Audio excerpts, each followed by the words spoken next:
slow this morning. Who knows why? It's all right. I'm slow this morning. I'm slow most mornings. It's morning. It's the time to be slow. Morning and night. You're ramping up and you're ramping down. All right. Here we go. I think it's ready enough. In 3, 2, 1. Good morning, everybody. Welcome. Today is Thursday. It is March 18th, 2021. My name's Jeremy, and this is my first cup of coffee.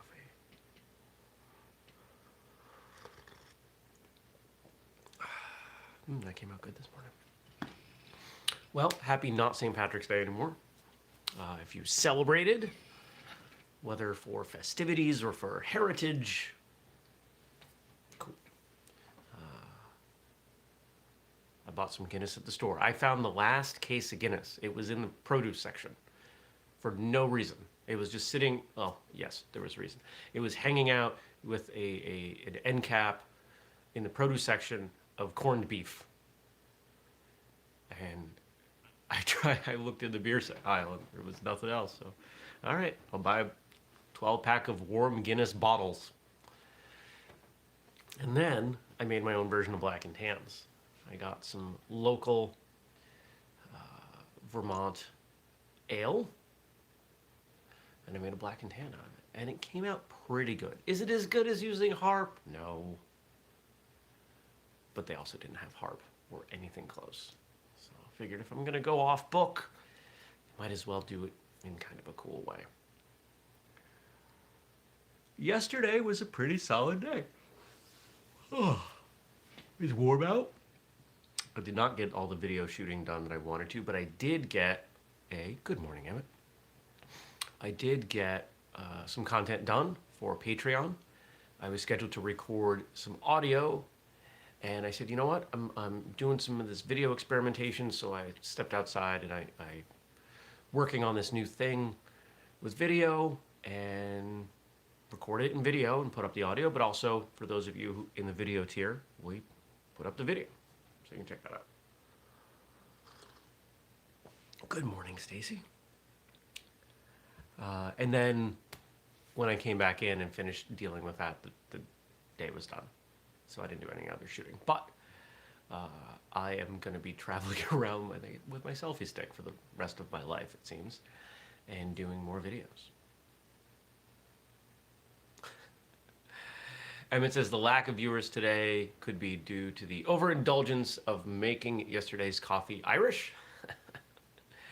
Maybe. Who knows? Who knows? You know, I have tried to figure out the rhyme and reason to people showing up live versus not, and there isn't any. For a long time, there were very few people on Friday, but the best live day we've ever had was a Friday.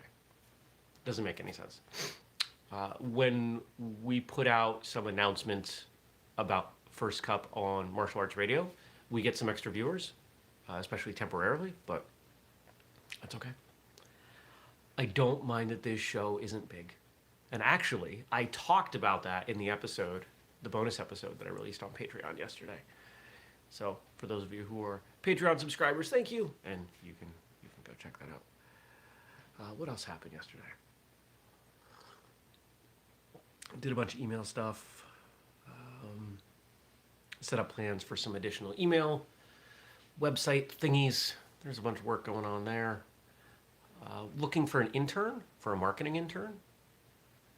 If you know someone who is part-time, probably unpaid, but depending upon skill level and amount of time commit, there could be some money in there. Let me know. Email me, jeremy@whistlekick.com. What else happened yesterday? Went to the gym, ate some food, played video games, went to bed. I think I left, well, I know I left the speakers on my computer in the office. And I believe, can they work remotely? Yes, Emmett. Yeah. I have people contributing to things that I've never met in person. We've had team members, honestly, most of our team members aren't in the US. I've had team members in most of the the team is in the Philippines. I've got team members that come through from India. I've hired people temporarily from all over the world. We have quite a global reach.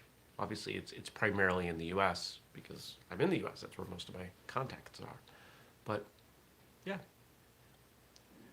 I'm just looking for somebody that I can spend, let's say, some time with, teach them what I know, and they can take it and practice it and learn, and the company benefits. Like, I'm trying to create this win-win situation. So if anybody out there knows somebody, let me know. Or rather, let them know to reach out to me. Step one, you got to find a way to email me. If you can't find a way to email me, you're not trying. It's really easy to email me.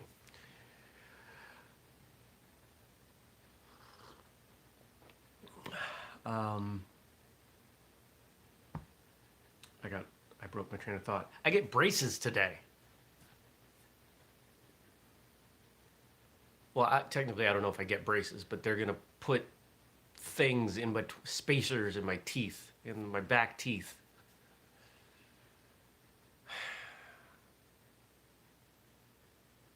I'm not looking forward to this. I'm not going to mind the results, 2 years from now. But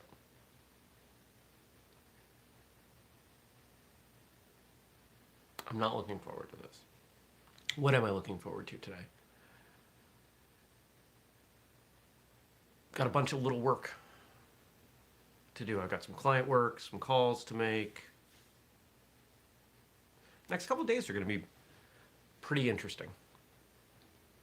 Just the way my schedule is hitting. One of the things that I've been doing, and I think I've talked about this, and I think that here's something that we'll make this my monologue, and then we'll look at what you all wrote in. You've likely heard let's try again using 8 words. You've likely heard the phrase, the old saying, you can't see the forest for the trees. What does that mean? It means that when you are immersed in something, it becomes really difficult to see it for the whole. You see what's right around you. When you've been training a while, it's really hard to take a look at the breadth of what's going on with you, your training, the style of the school, etc. And the longer you spend there, the harder that becomes. It's harder to see progress. It's harder to see where you could improve. It's all more difficult. And that is one of the biggest challenges I have always had in running a business. Now, I'm getting better at this. But the ability to step back and to look at what happens, what's going on, what you're doing, and how things could be better. So I've done a few things. I've got a couple tools that I've built, and there is a book coming. There is a small business book, and ultimately, once we roll that one out, we will do a martial arts version of that. There are probably 30 books and training programs planned, and this is part of why I need an intern, because I'm spending time doing things that I could train other people to do and help them do versus the things that nobody else can do. Like these books that are in my head, nobody else can write these books. So one of the tools that I built the other day was this grid of what are all the things that we offer, products, services, things that people interact with. They buy, they watch, they listen, versus the other side of the grid, the columns, the other was the rows, the columns of the grid were what are all the things that we do that attract attention. And honestly, a lot of the things were there on both sides. Here's an example. Going down the rows, we had things like podcast, first cup, program 2, book, social media, and then the other way. And I looked at the intersection. So if I'm looking at the podcast as something that we offer, and let's say the books that we write as an outreach or discovery tool, and they intersect, in what way could I help make the books help let people know about the podcast? Now, in this case, it's make sure there's a page in the back of the book that lets people know, hey, did you know we have a podcast? What about the inverse of that? Make sure that on the podcast I mention the books. I do that. And so I went through and I did that with all the things I could think of and looked at the intersections. And from that, it gave me some action items, some to-dos. And I've got a bunch of those to-dos today and tomorrow. Now, why am I sharing that? Because that method isn't necessarily something that only applies to me or to whistlekick. When you are fully immersed in something, when you can't see the forest for the trees, you have to come up with a way to get yourself out of the forest so you can see it. If you've been training for years and you have a hard time recognizing your progress, what could you do? You could talk to your instructor or your peers. You could look back at old videos. If you're not taking video of your, let's say, your forms every 6 months, you could start doing that. And then you could look at them side by side and compare them and go, look, I am getting better. And you can apply this to your training and to everything in life. The reason this tool is valuable for me is because it's essentially objective. I don't have to sit down and say, well, what could I do better? Because that's really hard. It's hard to ask yourself how you can improve when you are someone who generally tries to do things to the best of their ability. It is overwhelming to say, how could you make your martial arts better to someone who is training all the time and constantly working on things? Well, I'm going to keep doing the things I'm doing. Okay. But are there better ways? I don't know. We're always going to think that we're doing things the best that we can. I think one of the biggest differences for me, professionally and personally, is that I'm constantly asking the question, is there a better way? What don't I know that I don't know? And I'm looking for ways to discover the answer.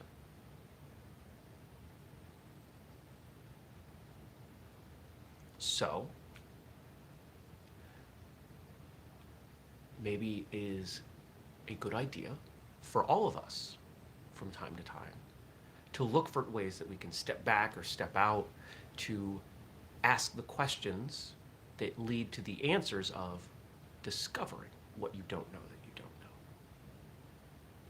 I found that First Cup as a podcast wasn't showing up on martialartspodcast.com. Well, I fixed that.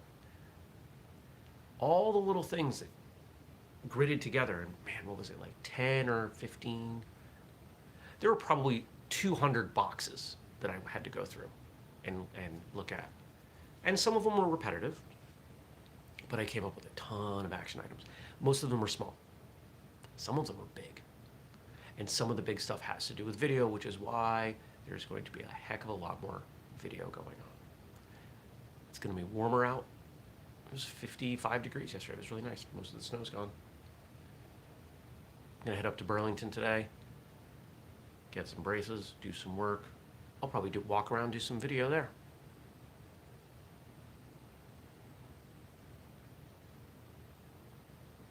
Skill development. All right. So, let's take a look at what's going on here, what you're all talking about, telling me about. Remember, if you've got stuff you want me to respond to for this show, once the show closes, drop it in the comment section. I will respond tomorrow. And if you missed the opening graphic, come on. Can you see it? It's a ladybug sitting on top of an avocado pit I'm trying to sprout. How funny is that? I looked at there this morning while I was making my coffee and went, ladybug's hanging out. Probably trying to eat my avocado, but that's fun because it's kind of a neat picture. All right, what do we got?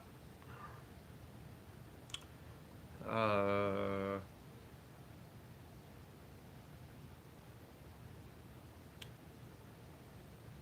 want to give a shout out to Francis. who made a couple comments on a recent show. Francis has his own YouTube channel, and I think it's this coming Tuesday. I may be getting the date wrong, but it is correct in my calendar. He's going to be interviewing me for his channel, and I'm kind of pumped for that. Seems like a good guy. I'm looking forward to getting to know him better. If anybody, here's somebody I really like that we got quotes. So Frank wrote in some quotes from Jane Goodall. Stacy says, I almost missed the episode because of that bug. Didn't see your head. Once in a while, I gotta mix it up. I try to show you guys little glimpses into my life. I'm not gonna take you on a tour of the house. I'm not gonna, I want to keep some privacy for myself. But if I see something neat going on around me, if the cat's doing something goofy, or, there have been times when there have been deer in the backyard, I've shown you that. There was a ladybug on an avocado pit. I thought it was fun. We got some quotes today from Frank, or submitted by Frank, of Jane Goodall. Jane Goodall, who famously went and lived with the gorillas. For those who have experienced the joy of being alone with nature, there's really little need for me to say much more. For those who have not, no words of mine can ever describe the powerful, almost mystical knowledge of beauty and eternity that come suddenly and all unexpected. This is why I live where I live. This is why I hike. When I think about my ideal life, I'll be honest, I would probably work a little less. I would offload some of the things I don't like doing as much, like, I don't know, the financial pieces, or product fulfillment. I packed and shipped a box yesterday. I don't mind doing these things, but they're not my favorite things. What would I do with that time, though? I would be outside. I would probably have a home. I would love to take this house and all the things that I have and just lift it up and put it more into the woods. I don't even need more land. I'm doing just fine with this 1 acre. People think you need tons of land. And yeah, if I had, a couple dogs or something, yeah, I would want more land. But for what I have now, for me, for all the gardening that I'm doing, when you guys see what I do this summer, it's gonna be nuts. I'll show you. There is something to nature. There is something to being out in nature. And I don't mean just walking through a park. I mean spending real time camping. I once spent, 3 days, 4 days? 4 days and 3 nights. It was a vision quest. It was guided. It was intense. There was some manner of large cat outside my tent one night. I'm guessing it was a bobcat. In the moment, I convinced myself it was a dragonfly fluttering its wings, so I didn't lose my mind. But it was nighttime. It wasn't a dragonfly. It was probably a bobcat. I didn't find any tracks anymore. I looked.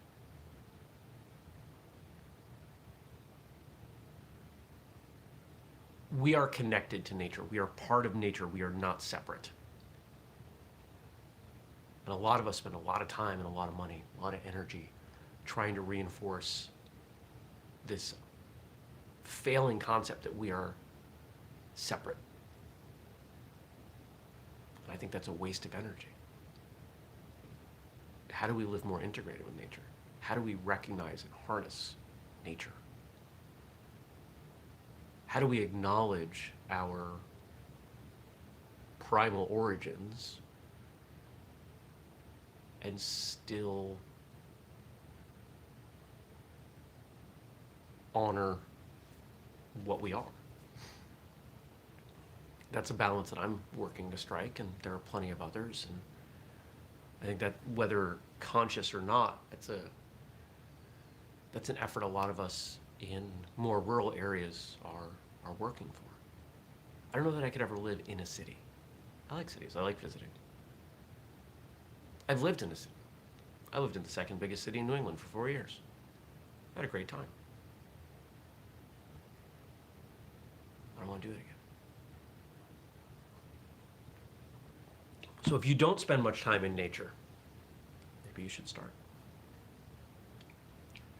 If you really want something and really work hard and take advantage of opportunities and never give up, you will find a way. Follow your dreams. So I mentioned yesterday that the night before there was this young man at the gym, and he was talking about this dream of, we ended up in this conversation about what he wanted to do with for work in his life. And so I saw him yesterday, and I kind of expected him to come up to me and say, you really fired me up, and here's what here's what I did last night. And he didn't. So I asked him. I said, so, did you work on your dream last night? He said, yeah. I was like, okay, so what did you do? He said, I looked up Home Depot sheds, which, forget the specific, it's relevant. They said, okay, good. And so where did that take you? And we had, a conversation. I said, good. So, one little bit a day, just chip away at it. You know where you're trying to get, just start working on it. Stacy says, oh, Jane and Jeremy, I feel so called out. Following that dream is hard. It is. It is. It doesn't have to be all or nothing. The idea of being in nature doesn't have to be that you're completely submerged in trees. It can be baby steps. It can be free time. It can be plants in your house. It can be removing unnatural things. There are a lot of things that you could do. And there's no right or wrong unless what you're doing is disconnected from what you want. If you want something and you don't have it, instead of rationalizing or convincing yourself that you don't actually want it, accept the fact that you want something you don't have and that working towards it is difficult, and then decide if it's worth the effort. I want what's something I want that I'm not going to put the energy into. I would love to replace all the walls in my house with natural boards. Instead of this paneling and paint and stuff, I would love to just rip out all the walls and put boards up. I'm not going to do that. It's a lot of time, it's a lot of money. If I suddenly had a whole bunch of money land in my lap, or, I don't know, a couple carpenters showed up with a big truckload full of boards and said, we're bored and have boards. Sure, go nuts, do it. It's kind of a goal, but not anywhere close to the top of the list. Thus not worth the investment. Stacy says, but I did get to class on Tuesday night. That's awesome.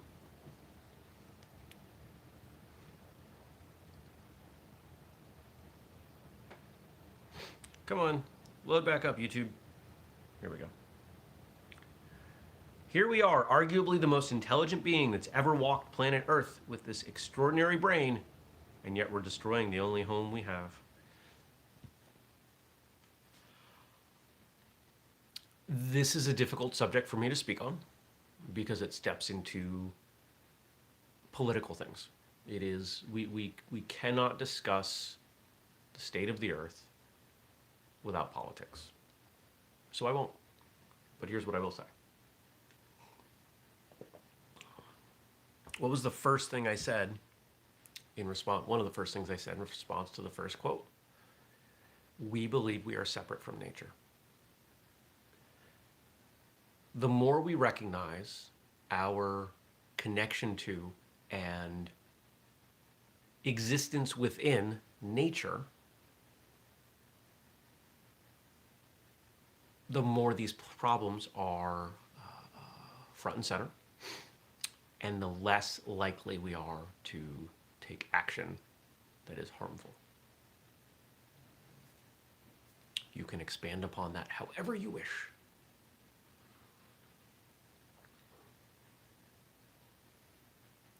Here's a great example. If you see trash in your own driveway, you are far more likely to pick it up than if you were driving down the street and see trash on the side of the road. One is your own home, your environment. The other isn't. The more you see that trash on the side of the road as part of your, existing within your own home, your own space, the more likely you are to pick it up.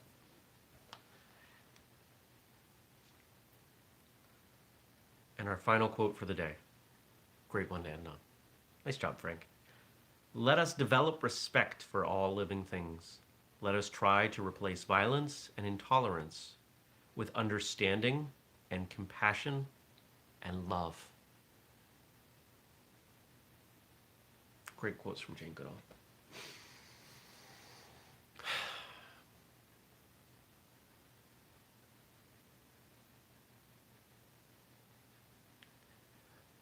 Here's something I find interesting, somewhat adjacent to Jane Goodall's subject matter. There are plenty of videos out there of, let's say, natural enemies coexisting within environments where they do not need to be enemies.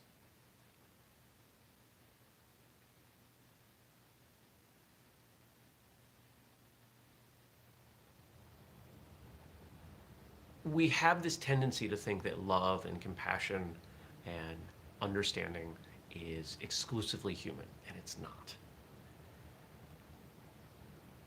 It exists in many, possibly even most animals. But there are other drives, like survival.